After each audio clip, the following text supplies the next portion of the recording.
Invadido por la desesperación, un hombre decidió abonar 25 millones de guaraníes a supuestos secuestradores de los integrantes de su familia. Lo hizo de manera rápida y, como les decía, abordado o invadido completamente por la desesperación. El relato de la persona que lo llamó y que era el extorsionador era, al parecer, bastante elocuente y convincente.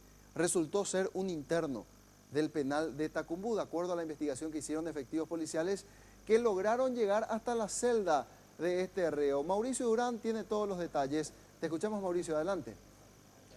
Es así, compañeros, y ante una denuncia realizada ante el Departamento Antisecuestro de Personas aquí de la Policía Nacional, el día de hoy a las 6 de la mañana aproximadamente se realizó una incautación dentro de la celda que pertenece a Carlos Alberto Chávez, un hombre de 25 años, dentro del penal de Tacumbú.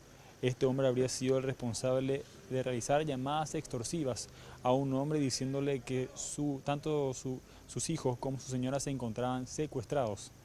Ante la desesperación, este hombre habría realizado varios giros de dinero a través de teléfonos celulares, completando la suma de 25 millones de guaraníes. Finalmente fue descubierta la persona que realizaba estas extorsiones y, como ya dijimos, se trataba de Carlos Alberto Chávez. Vamos a escuchar lo que mencionaban al respecto las autoridades encargadas de este caso.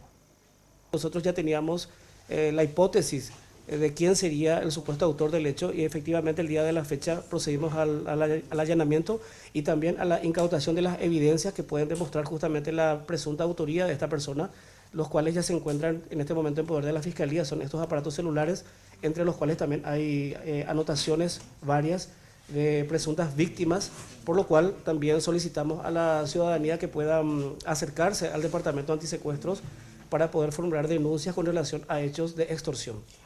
Esta misma organización fue la que estuvo también operando el año pasado, por lo cual esta persona llamada Carlos Alberto Chávez se encuentra en este momento recluido en la Penitenciaría Nacional de Tacumbú. Ahora, lo llamativo de este caso es que esta persona de hecho ya se encontraba cumpliendo una prisión preventiva por casos anteriores de extorsión y con una expectativa de pena de hasta 15 años, si es que este caso se le vuelve a imputar por este caso. Ahora, ¿qué es lo que pasa? Obviamente estos montos de dinero fueron cobrados desde afuera de la penitenciaría, por lo cual también se está buscando a los cómplices de este hombre. Estamos tras los pasos de eso, ya hay un grupo de investigadores dedicándose a eso y en las próximas horas vamos a tener novedades. Las autoridades aquí del Departamento de Antisecuestros mencionaron que ya conversaron con las personas de la Dirección de Instituciones Penales y que éstas se comprometieron a aislar y también endurecer los controles respecto a personas que realicen este tipo de hechos. Si alguien más fue víctima de esta u otras personas en un modus operandi similar, la policía insta a la ciudadanía a llamar al 911 o a las autoridades de manera a poder sumar los casos que dan o que van en contra de esta persona. Por el momento es todo, compañeros, volvemos a estudios. Muy bien, muchas gracias, Mauricio, completo reporte. Y nada más para agregar lo otro que también está causando preocupación en redes sociales y que la Policía Nacional ya ha confirmado plenamente. Hablamos del nuevo modus operandi, aunque no es nuevo, dicen los agentes responsables de la investigación.